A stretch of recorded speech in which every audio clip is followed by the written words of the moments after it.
Please, let's get divorced. I've inherited a high-rise apartment, so I don't need you anymore.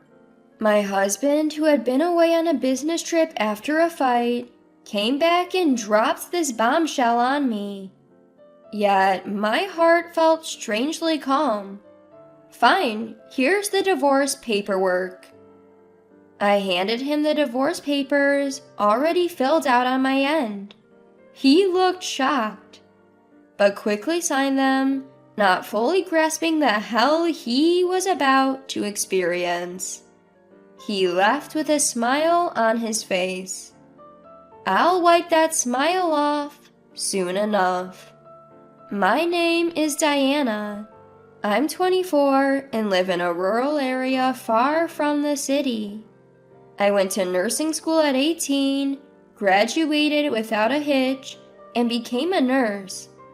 I chose to work at the local hospital, even though many of my peers opted for big city hospitals in Boston or Los Angeles. I didn't want to leave my hometown, and I admired some of the senior nurses I met during my training. Time flew by, and I'm already in my 3rd year as a nurse. I work night shifts and weekends, so I earn more than most women my age. I was single and spent my money freely, investing in experiences and myself. In this rural area, people tend to marry around 25. Half of my friends are married, some even have 3 kids. Seeing them made me think that maybe marriage isn't so bad. So I managed to ask an acquaintance to introduce me to a certain man. So I got introduced to a man named Zeke, who's 29. He seems to be a salesman working for a large, well-known company in this area, and his monthly income is $3,000, so he has no financial problems. Also, when I met him and talked with him, he was a very gentlemanly person, and I gradually began to want to marry him. It seems that he was the same way, and even though he was 29 years old and the eldest of an only child, his parents were worried about his inability to have a girlfriend. A year after we met, we got married. I was 25, right when everyone else was getting married. My friends were happy for me, especially since my husband was a well-off businessman over 30. We had our dream wedding in a garden chapel, and I was on cloud 9. A few months into our marriage, my husband said, Now that we're settled, let's set some ground rules. No interfering in each other's lives. No asking about work details. And I want separate rooms. He said. When I first heard my husband say he needed his own space, I was surprised. But then I remembered he'd been saying things like that even before we got married. I like having my alone time too, so I agreed with him on some level. If it made both of us happy, why not? At first, everything was fine, but gradually I noticed we were talking less and less. We both have busy jobs, so we decided not to interfere with each other's lives. We even started having separate dinners. My husband began coming home late, sometimes past midnight. I also have night shifts a few times a month, and I'm currently working in a neonatal unit, which often requires overtime due to staff shortages. So we started drifting apart. Before I knew it, we hadn't spoken for almost a week. That's when I started to worry. Don't you think this is getting out of hand? Can't we at least text or call each other once in a while? When I said that, my husband hesitated and didn't agree right away. He said he didn't want to do that because it would be too controlling. So the conversation fizzled out and time just kept passing. I reached my breaking point and finally confronted him. Enough is enough. How long are you planning to live like this? You avoid conversations, disappear on sudden business trips, and you're not even cooperative when I say I want to have kids. I stayed up late, waiting for him to come home so we could talk. When he saw me, he was annoyed but quickly matched my anger. I'm tired, and you're bringing this up again? I contribute to the household in our joint account. What's your problem? After yelling, he walked past me, locked himself in his room, and that was that. We built this house with the idea of raising a family. Both the house and the mortgage are in his name. He even insisted on having a lock on his door. I agree with the idea of ensuring privacy, but when it's done at this moment, I feel like we're being distanced from each other as a family. I sighed deeply, unable to comprehend his childish behavior. The next day, he didn't come home. In the morning, I found a short text. Got called away on sudden business. Won't be back for a while. I sighed again, too drained to reply, and started my day. After a year of marriage, I realized my husband is emotionally abusive. He yells whenever things don't go his way and belittles me. It's also pretty sexist. My love for him had completely cooled off. I had been contemplating divorce, but now I've reached my limit. No matter how many times I tried to talk, he'd find an excuse to avoid it. He'd even throw harsh words at me, adding to the stress from my job. As I was thinking about divorce, my husband, who had gone on a business trip and hadn't contacted me at all, suddenly returned home. He returned from his business trip, which had lasted over a month. I'd been so happy without him that I'd forgotten he even existed. Just as I was about to file for divorce, he beat me to it. Please, just divorce me and leave. I married you for appearances and money. My dad passed away recently, and I inherited a high-rise condo. I can manage without your income. If you cheat, it saves my face too. So, you're useless to me now. He said this and waited for my response, staring intently. You want to break up with me that badly? I feel insulted and it makes me angry. But if that's what my husband wants, then fine. Okay, fine. Here's the divorce papers. I immediately handed him the divorce papers I had prepared. He looked surprised, clearly not expecting this. What? Hurry up and write. I've already filled out my part and signed it. I pushed the papers toward him, and he chuckled and signed without hesitation. After checking for any errors, I grabbed my pre-packed suitcase and said, "All right, I'm leaving now, just like you wanted," and opened the front door. Suddenly, he panicked. Wait, when did you prepare all this? Are you really leaving right now? What about the house? I pointed to some documents on the table. Those were papers detailing how to change the utilities into my name and how we would handle things post-divorce. Let's discuss future matters through the lawyer whose business card is there. So don't call me personally, okay? I left the house, making sure to drive the point home. A few days later, we sat across from each other, lawyers present. My usually composed husband looked flustered and uneasy. He must have read the certified mail I sent. So, Zeke, let me make myself clear. I've got solid evidence of your affair and your ongoing emotional abuse, which I've recorded. So, you'll be paying me $20,000 in damages. He stood up abruptly, almost hysterical. When did you start planning all this? This is insane. I wondered what he was talking about. I had started investigating his infidelity 3 months ago. In fact, I had been consulting a colleague about him since then. She advised that if he was cheating, I could claim damages, so it was worth looking into. Although I hadn't seen any signs of another woman, I followed her advice and hired a private investigator, and the evidence just kept coming. I had tried to confront him several times but failed.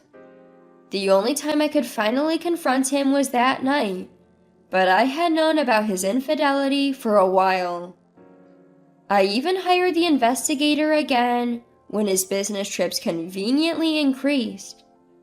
Turns out he was using the trips as an excuse to stay with his mistress, even pretending she was his wife at his stepfather's family funeral.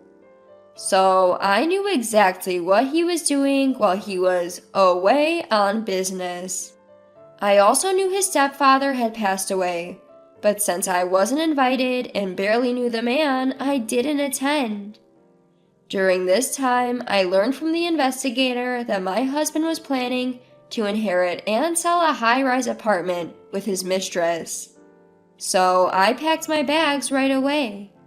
Certainly, my husband will bring up divorce. That's what I thought as I prepared the divorce papers and packed my suitcase. Surprisingly, I was spot on, and it was hard to hold back my laughter. His face turned pale the moment he heard it. Well, it makes sense. He had no secrets from me. So, you see, I knew all along. Will you be okay with that? Let's just settle on alimony for now, and then sell the house and car to divide the assets. Before I could finish, my husband interrupts. No way! I was planning to live in that house with her after kicking you out, and without my car, my job will be affected. So no, it's not happening. I was stunned but not surprised. My lawyer nodded and handed over the next document. My husband looked puzzled, so I explained. Those are marital assets we bought together. If you don't want to let them go for personal reasons, we'll calculate the selling price and I'll take half from our joint account. You're a salesman at a big corporation, and you can't understand a simple document? His face turned red with shame. He had no choice but to reluctantly agree and sign. In the end, he kept the house and car, but most of the cash went to me as alimony and asset division. He was left with just a few tens of dollars. We filed the divorce papers and became strangers. I was enjoying a peaceful life for a while, until a few months later, my ex-husband called. I ignored him at first, but he was so persistent that I finally picked up to give him a piece of my mind. Before I could say anything, he pleaded. Please, Diana, just lend me $1,000. Even though it's been a while, he's asking for money. I was about to hang up when he hurriedly continued. Actually, there are some issues with the high-rise condo, and I'm in trouble. Reluctantly, I listened, and he began to speak slowly. Apparently, the high-rise condo he inherited from his father-in-law was appraised for much less than he expected. The difference wasn't small, it was significant enough to be a problem. And it didn't stop there. The tax office got suspicious because he sold the high-rise condo immediately after inheriting it. They thought he might have bought it just to reduce inheritance taxes. I remember seeing news about how the wealthy are using high-rise condos for tax evasion, and the government is cracking down. My ex-husband, who probably never paid attention to such news, must have foolishly sold it right away to make a quick buck. As a result, the court determined he had to pay additional inheritance taxes. On top of that, his mistress Elisa found out about me and left him saying, "I didn't know you were married, you liar." She left just as he was planning to marry her after divorcing me. I couldn't help but laugh. He's been going through a lengthy divorce mediation ever since, and it finally ended in court. He spent a fortune on the trial, lost, and even had a child with her, so he had to pay alimony. His assets went negative. He also had to resign from his job after it was revealed that he had been using me and deceiving the other woman. His parents are both gone, and he's an only child. Even his relatives look down on him. He's in financial ruin due to massive debts and had no choice but to turn to me. If it were just that, I could say, it's your own fault, but then he says something astonishing.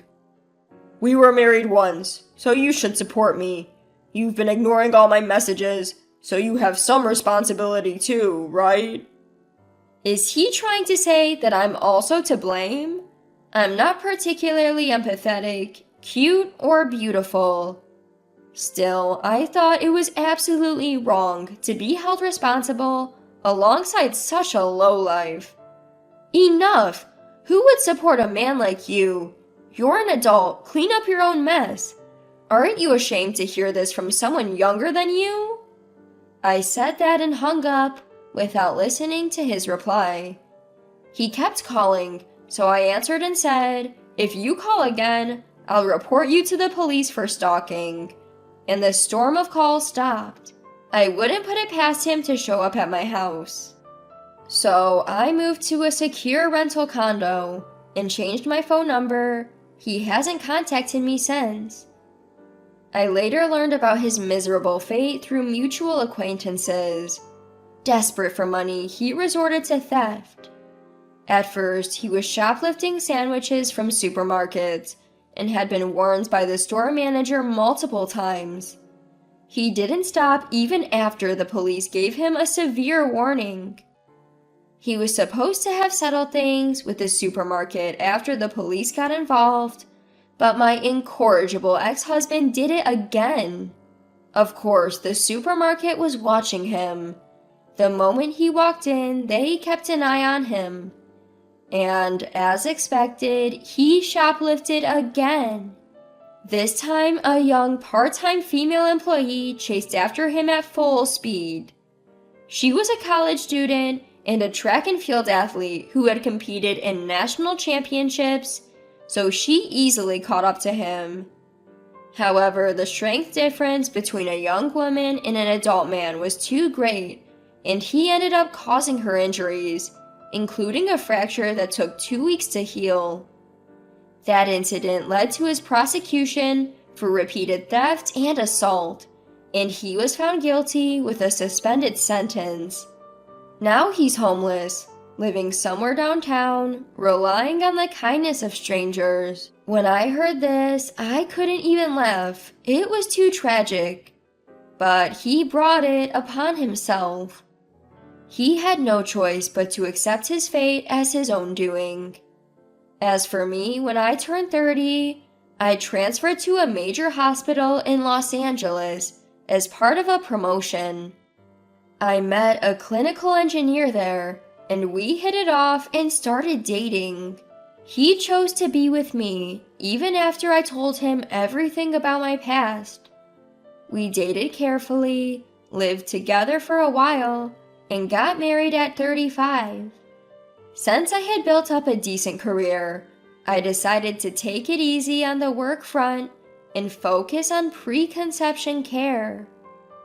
Fortunately, within about 6 months, I became pregnant, and now I'm enjoying a happy pregnancy.